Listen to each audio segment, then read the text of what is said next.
So when I first started making iPhone films, I would not have expected to come to you with a table that looks like this. This is maybe a third of the equipment that I have now for iPhone filmmaking. There is so much out there now that can help you and aid in your production, and that specifically works with your phone. You don't have to go to companies like GlideCam and rig up your iPhone to a rig that's meant for like a big DSLR or something. Although I wouldn't say it's a bad idea because it still works. These are tested, tried and true. A lot of this equipment here, as I'll go through these, I'll go through showing you how they work, is that some of them work well and some of them don't work so well.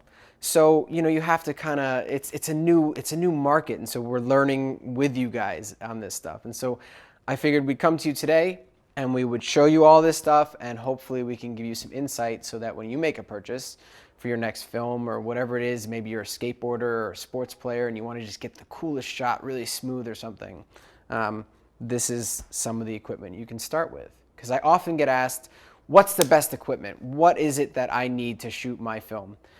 And I ask, what's your film? It depends on your story, it depends on what you're shooting for, and hopefully we can kind of sum up exactly what you need right on this table right now. So this is the IndieSolo from Grip Gear. These guys are great. They're really cool. I met with them. They're very nice people. They totally understand film. That's something that you need to understand, is that Filmmaking 101 applies to all of this stuff. Sure, it's cool gadgetry, it's new, it goes with your phone. Oh my God, we're shooting films on phones. Who would have thought?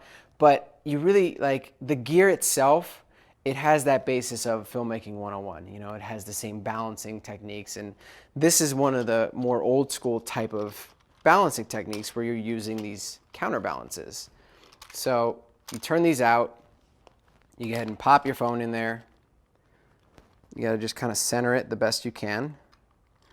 And then you hold it, and this is a little difficult, but once you get it, it works really well. So you try to find that perfect spot for it, which I might have found it. Yeah, that's it. So I mean, that didn't take too long, and you've got really fast motion. See, it's not moving at all. Left, right, left, right, left, right. You do have to like tension your arm, and you have to work it as if you were working one of these machines.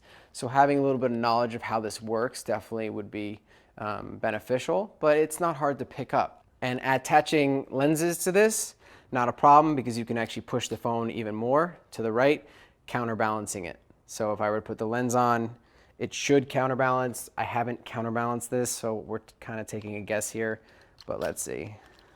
So we're gonna throw the olive clip on there, and, oh, see, it's even too much. And throw that, and then less on this side. Yeah, see, as you get the point. I mean, you have to tweak with it a little bit. You have to play with it a little bit until you found that perfect spot, but it will get there and it will balance, pretty well. I'm not doing it very well. I'm not very good at it.